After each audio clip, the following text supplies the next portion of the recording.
ইমাম ফখরুদ্দিন রাজি রহমতুল্লাহ আলাই বলেন, হাদিস শরীফের ভিতরে বর্ণিত আছে, কিয়ামতের ময়দানে রব্বুল আলামিন তিন ব্যক্তিকে মানুষের সামনে রেখে মানুষের হিসাব নেওয়া শুরু করে দিবেন। এক নাম্বার, পয়গম্বর ইউসুফ আলাইহিস সালাতু ওয়াস সালাম। ইউসুফ আলাইহিস সালাতু ওয়াস সালামকে সামনে উপস্থিত করে দেওয়া হবে। দুই নাম্বার, পয়গম্বর সুলাইমান আলাইহিস সালাতু ওয়াস সালাম। তিন নাম্বার, পয়গম্বর আইয়ুব আলাইহিস সালাতু ওয়াস সালামকে মানুষের সামনে উপস্থিত করে মানুষের হিসাব শুরু করে দেওয়া হবে। আল্লাহর পয়গম্বর বলেন, মানুষের সামনে ইউসুফ আলাইহিস সালাতু ওয়াস সালামকে উপস্থিত করার পরে কিছু চাকরিজীবী মানুষদেরকে ডাক দিয়ে রব্বুল আলামিন তাদেরকে জিজ্ঞাসা করবেন, ও আমার বান্দা, তোমাকে যে হায়াত দিয়েছিলাম, এই হায়াতের জিন্দেগি কোন কাজে কাটাইছিলে, কোন কাজে ব্যয় করেছিলে? আমার ইবাদত বন্দেগি কেমনে করেছিলে? কতটুকু ইবাদত বন্দেগি করেছিলে? নামাজ কেমনে পড়েছিলে? নামাজের হিসাব দাও।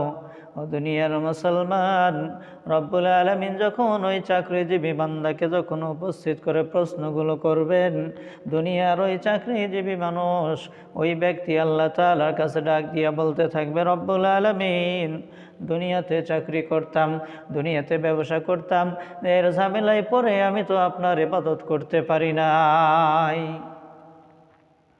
অজুহাত খাড়া করে দিবে। আল্লাহ পাক রব্বুল আলামিন ইউসুফ আলাইহিস সালাতু ওয়াস সালামকে ওই বান্দার সামনে উপস্থিত করে ডাক দিয়া বলবেন, ও বান্দা, তাকায়া দেখো, আমার পয়গম্বর ইউসুফ আলাইহিস সালাতু ওয়াস সালাম তিনিও চাকরি করতেন, তিনিও ঝামেলার মধ্যে ছিলেন।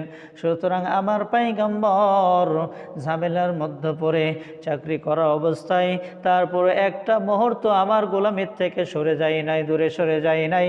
সুতরাং যেহেতু তুমি অজুহাত খাড়া করেছো, তুমি ঝামেলার কারণে পড়তে পারো নাই, সুতরাং আমার পয়গম্বর ইউসুফ আলাইহিস সালাতু ওয়াস সালাম ঝামেলার মধ্যে পড়েও ইবাদত থেকে দূরে সরে যাই নাই।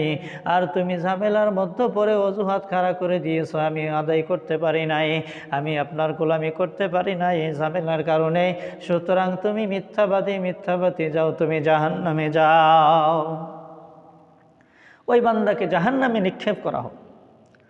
দুই নাম্বার, পয়গম্বর আইয়ুব আলাইহিস সালাতু ওয়াস সালামকে দুনিয়ার মানুষের সামনে উপস্থিত করে দেওয়া হবে। আইয়ুব আলাইহিস সালাতু ওয়াস সালামকে আল্লাহ তাআলা অসুস্থতা দিয়েছিলেন, বালা মুসিবত দিয়েছিলেন। এমন বালা মুসিবত, এমন বিপদের মধ্যে পয়গম্বর আইয়ুব আলাইহিস সালাতু ওয়াস সালাম পড়েছিলেন, এমন অসুস্থতার মধ্যে পড়েছিলেন, গ্রামের মানুষ, জনপদের মানুষ তাদেরকে গ্রাম থেকে বের করে দিল। বনের মধ্যে ছিলেন, সারা শরীরে পোকা হয়ে গেল, ঘা হয়ে গেল। ও দুনিয়ার মুসলমান, দুনিয়ার একজন অসুস্থ ব্যক্তিকে রব্বুল আলামিন বালা মুসিবতে অপতিত ব্যক্তি, ওই ব্যক্তিকে আল্লাহ তাআলা দাঁড় করায় দিয়ে রব্বুল আলামিন ডাক দিয়ে বলবেন, বান্দারে, তোর যে হায়াতের জিন্দেগি, লম্বা হায়াতের জিন্দেগি দিলাম, ওই হায়াতের জিন্দেগি দুনিয়াতে কাটায়া আমার জন্য কে নিয়ে আসছো? কতটুকু ইবাদত বন্দেগি করে আসছো? এই বান্দা ডাক দিয়ে বলবে, রব্বুল আলামিন, সারা জিন্দেগি আমার কাটাইছি দুনিয়াতে বালা মুসিবত, অসুস্থতার মধ্য দিয়ে, কেমনি আপনার ইবাদত করব, কেমনি আপনার গোলামি করব? অসুস্থতার কারণে, বালা মুসিবতের কারণে আপনার গোলামি আমি করতে পারি নাই। অজুহাত খাড়া করে দিবেন। আল্লাহ পাক রব্বুল আলামিন পয়গম্বর আইয়ুব আলাইহিস সালাতু ওয়াস সালামকে ডাক দিয়া তার সামনে উপস্থিত করানোর পরে রব্বুল আলামিন ডাক দিয়া বলবে, বান্দারে, তাকায় দেখো, তুমি বেশি অসুস্থ ছিলে নাকি? তুমি বেশি বিপদগ্রস্ত, বালা মুসিবতের ভিতরে ছিলে নাকি আমার পয়গম্বর আইয়ুব আলাইহিস সালাতু ওয়াস সালাম ছিল?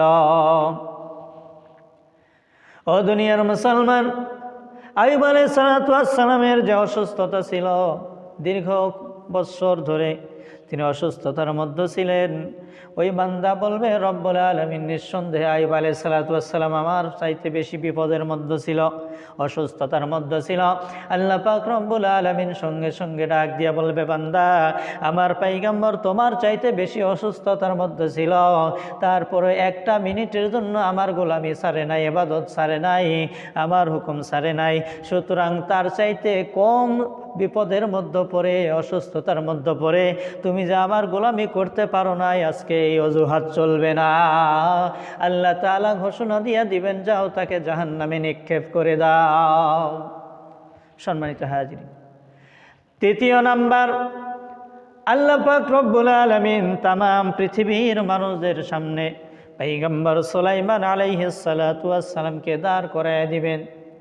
পয়গম্বর সুলাইমান আলাইহিস সালাতু ওয়াস সালামকে দাঁড় করাইয়া দেওয়ার পরে রব্বুল আলামিন দুনিয়ার মানুষদের, যারা দুনিয়াতে নেতা ছিল, যারা দুনিয়াতে শাসক ছিল, যারা দুনিয়াতে ক্ষমতার চেয়ার পাইছিল, দুনিয়াতে যারা বিচার ফাইসালা করেছিল, দুনিয়াতে রাষ্ট্রীয় কাজে যারা ছিল, এমন ব্যক্তিদেরকে লক্ষ্য করে রব্বুল আলামিন ডাক দিয়া বলবে বান্দা দুনিয়াতে হায়াত দিয়েছিলাম, তোমাকে দীর্ঘদিন হায়াত দিয়েছিলাম, ও বান্দা হায়াতখানা কোন কাজে ব্যয় করেছ, কতটুকু গোলামি আমার করেছ, কতটুকু হুকুম হাকাম আমার দুনিয়াতে মেনেছ, আজকে আমার জন্য কি নিয়ে আসছো দুনিয়ার জীবনদেগী থেকে, হিসাব দাও, হিসাব দাও। বান্দা ডাক দিয়া বলবে রব্বুল আলামিন দুনিয়াতে আমি রাষ্ট্রীয় কাজে ছিলাম, আমি শাসক ছিলাম, বাদশাহ ছিলাম, প্রাইম মিনিস্টার ছিলাম, কিন্তু দুনিয়াতে আমি কিন্তু ঝামেলার কারণে, রাষ্ট্রীয় কাজের ঝামেলার কারণে, রাষ্ট্রীয় বিভিন্ন ফিতনা ফাসাদের মধ্যে ডুবে থেকে আপনার গোলামি করতে পারে নাই, ইবাদত করতে পারি নাই। এই জন্য দুনিয়াতে আমি আপনার ইমানদার বান্দা, দুনিয়াতে আপনার ইবাদত গুজারি বান্দা আমি দুনিয়াতে ছিলাম না।